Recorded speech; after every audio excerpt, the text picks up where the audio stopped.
एक बार की बात है, भगवान बुद्ध अपने शिष्यों के साथ एक गांव से गुजर रहे थे। रास्ते में एक किसान उनसे मिलने आया। वो बेहद परेशान और क्रोधित था। किसान ने बुद्ध से कहा, गौतम, मैं सुना करता था कि तुम बहुत ज्ञानी हो। तो मुझे बताओ, जीवन की समस्याओं का हल क्या है? बुद्ध ने शांत स्वर में पूछा, बताओ, तुम्हारी क्या समस्या है?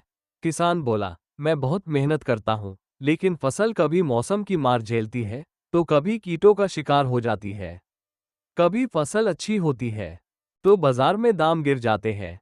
फिर उसने कहा, मेरी पत्नी भी कभी कभी झगड़ती है। मेरे बच्चे मेरी बातें नहीं सुनते। मुझे कई और परेशानियां हैं जिनका कोई अंत नहीं दिखता। बुद्ध मुस्कुराए और बोले, मैं तुम्हारी 83 समस्याओं का समाधान नहीं कर सकता। किसान चौंक गया और बोला, 83 समस्याएं? मैंने तो अभी कुछ ही बताई है। बुद्ध बोले, जीवन में 83 समस्याएं तो हर इंसान के पास होती है।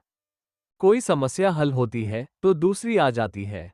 तुम्हारी फसल कभी अच्छी होगी, कभी खराब। तुम्हारी पत्नी कभी खुश होगी, कभी नाराज। तुम्हारे बच्चे कभी तुम्हारी सुनेंगे, कभी नहीं। यही जीवन का स्वभाव है। किसान ने आश्चर्य से पूछा, तो फिर आप किस लिए हैं? यदि आप मेरी समस्याएं हल नहीं कर सकते, तो आपका ज्ञान किस काम का? बुद्ध ने मुस्कराकर कहा, मैं तुम्हारी 84वीं समस्या का हल कर सकता हूँ। किसान ने पूछा, 84वीं समस्या? वो कौन सी है? बुद्ध बोले, ये कि तुम सोचते हो कि तुम्हें कोई समस्या नहीं होनी चाहिए। ये सुनकर किसान स्तब्ध रह गया।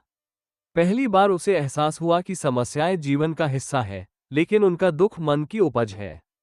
उसने सिर झुकाया और बुद्ध को प्रणाम किया। उस दिन से उसने अपनी समस्याओं को स्वीकार करना सीख लिया और पहले से अधिक शांत और संतुष्ट जीवन जीने लगा। शिक्षा: जीवन में समस्याएं आना स्वाभाविक है। असली शांति उन्हें मिटाने में नहीं, बल्कि उन्हें स्वीकार करने और उनसे सीखने में है।